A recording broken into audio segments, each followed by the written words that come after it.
What the hell just happened?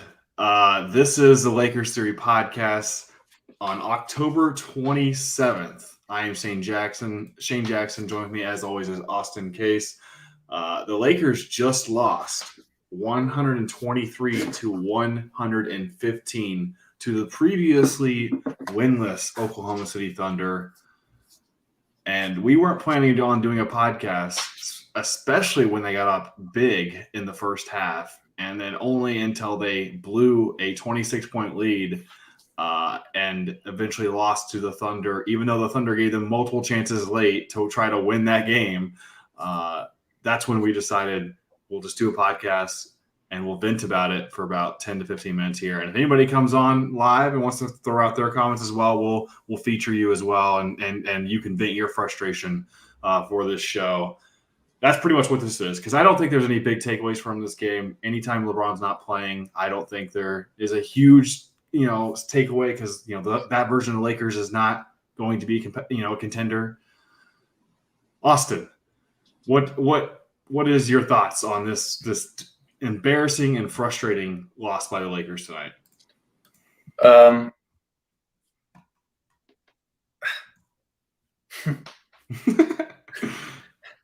How do you blow a 26-point lead and against an 0-4 team?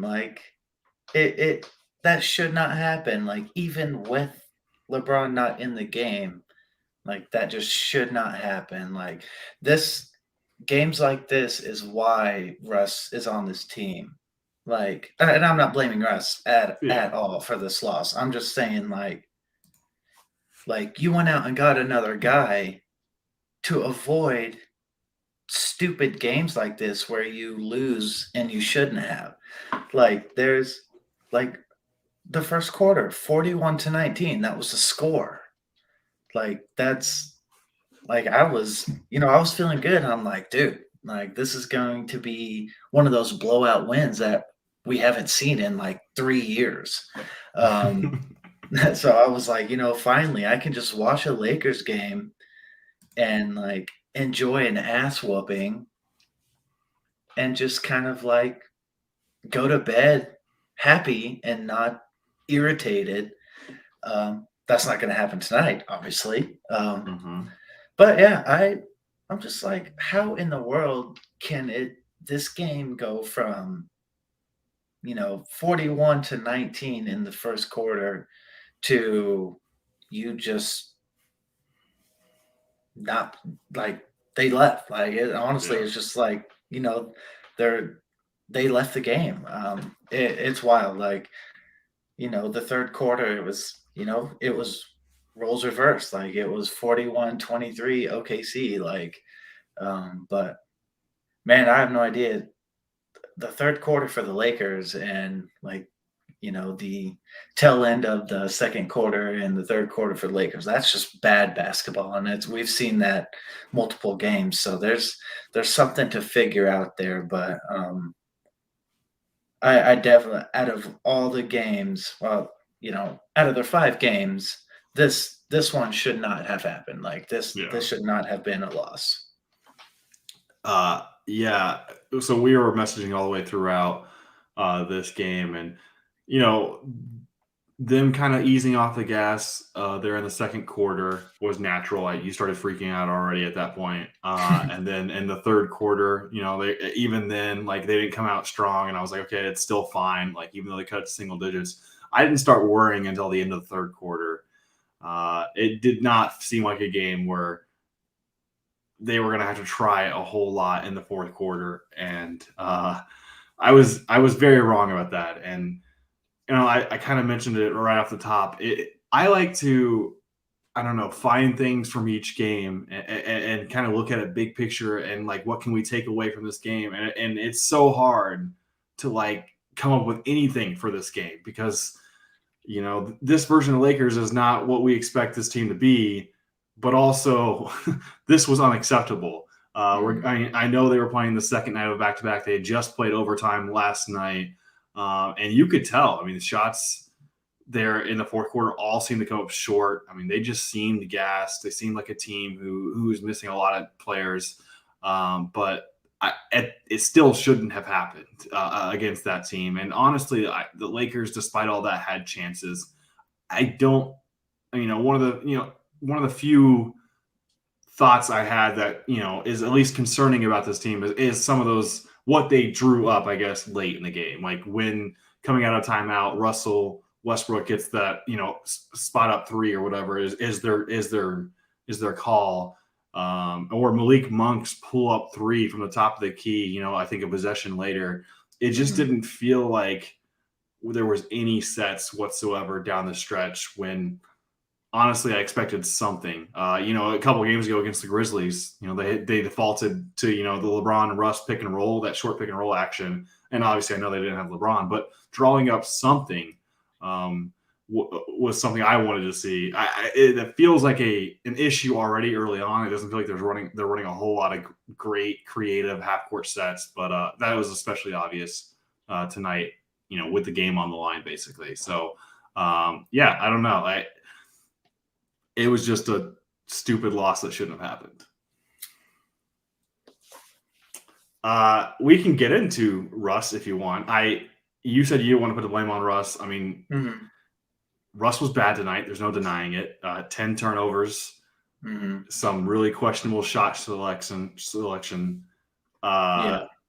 yeah, it was brutal. As much fun as I had watching Russ last night, uh, this was not that. This was quite the opposite of that. It was frustrating, and obviously, I think it was fitting the way it ended with him getting ejected. Or for that technical, the second technical.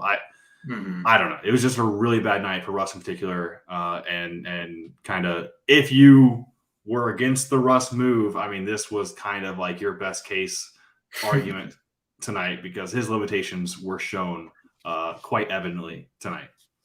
Yeah, yeah, definitely one of those late shots that he took. I was just like, they're baiting you. Like they want him to shoot these shots, especially from outside. And so I'm like, figure something out. Like don't just take these knowing that you're one of the lesser three-point shooters on this team. Um But man, yeah, I don't know. You kind of mentioned that Malik Monk pull up. I Mallory was watching the game with me, and he got the ball, and I was like, we're about to see some stupid ass shit right here. He dribbles, pulls up. It's not even close. I'm like, oh yeah, here we go. Yeah. Mhm. So yeah, it was bad down the stretch, especially like they even like OKC left the door open for them and they couldn't Yeah. capitalize. And it's like, they couldn't get that shot they needed, which happened all the time last year. But Mhm.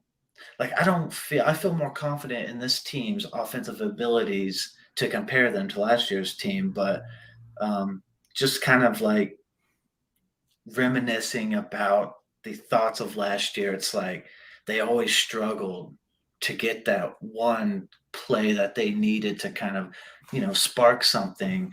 And that seemed to happen tonight, especially on offense. But then, like on defense, like it was just, they couldn't get a stop when they needed one, or it Mhm. was them just trading baskets for a little bit. And like, obviously that's not helpful at all when you're trying to pop back into a game. But yeah, man, I don't know. This was just messed up. And like I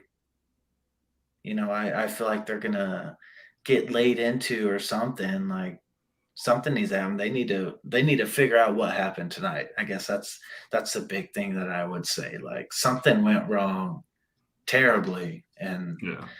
and it's kind of a common denominator in these games that have slipped away. So I think they really need to get into that and figure out why. It's funny that you kind of mentioned, last year not, getting that shot down the stretch that maybe that you wanted. I think it's the other end of the floor now. Like the Mhm. Lakers were down one. They needed a stop, I believe it was, with about 30-ish seconds left, and Thunder drew up a play. They got giddy downhill. and taking advantage of the situation against Carmelo, and was like, Mhm. whatever you decide, we're gonna score here or dump it off to Favors, and they were just taking advantage of Melo. We saw way too much of Melo tonight because Mhm. he was a liability on the defensive end. And yeah, it showed because when the Thunder needed a basket down the stretch, they were attacking him, Mhm. and then you saw, I guess, the downside of having Mel on your team because he doesn't hit the shots on the other end, and you're just giving up baskets on the defensive end. Yep. Yeah. It looks like Carmelo played 31 minutes tonight. Um, Mm-hmm. so, and yeah, I definitely think he was in there a lot down the stretch, and yeah, obviously was a liability defensively. Yeah. Um, And the shot. So he had a three at one point, but he was like motioning to his chest, whatever. He said, "My bad." It's because the possession before he'd given up a dunk or whatever because of mhm. a defensive miscue. So even when he was making shots, obviously he was giving up more on the defensive end. So, Yeah. uh, Yeah. did you have anything else? I think we could talk about Anthony Davis, but Yeah, we can I mean get into AD here to kind of close things out, I guess. yeah. So AD, we mentioned Russ's limitations as a shooter. AD settles for this mid-range shot way too much, Mhm. and he was very efficient with it in the bubble. But that's the only time we saw that from him, and now that's become like his default setting, and that has got to stop. I don't know how or if it will, but that is one of the more frustrating things about Anthony Davis is that he kind of defaults to this shot. Like that is, it's one of those shots that like every other player was like, yeah, we'll take this if we have to, late in the shot clock. He is like, no, let's start with this. Mhm. Like this is Yeah. my move. And yeah, I don't know. That is, I feel like, I mean, it's not, obviously he played well, but and stat line will show it. But like, I'm that is one of the more frustrating aspects about his game. Mhm. Yeah, and like I didn't think about that tonight, but like when you mention it, I see it and it's just yeah, like that's his default.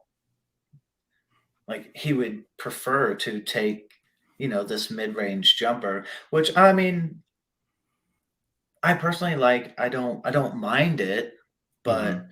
I like be more consistent with it. Like I mean, obviously if he has the ball and he's backing somebody down in the paint, like I would prefer that. I would feel more comfortable that he's going to get an and one or something doing that. But yeah, these turnaround, fading, mid range shots, or him just kind of pulling up. Um, yeah, I definitely feel like he's doing that a little too much. Um, I mean, if they're going to leave him open for these shots, by all means, take it. You know, Yeah. 80% of the time, take that shot. But um, like I feel like down the stretch there when we kind of needed just something, I definitely felt like he was settling for that shot and Yeah. maybe definitely not being as aggressive as he was when they started this game.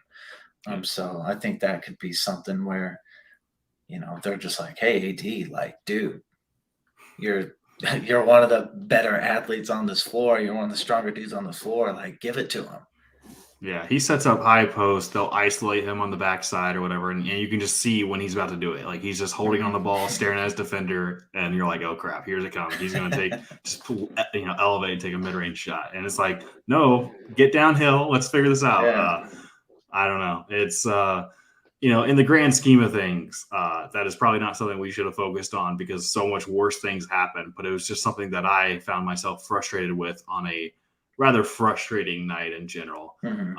I just it's not going to matter. Like this is at the end of the day just one loss.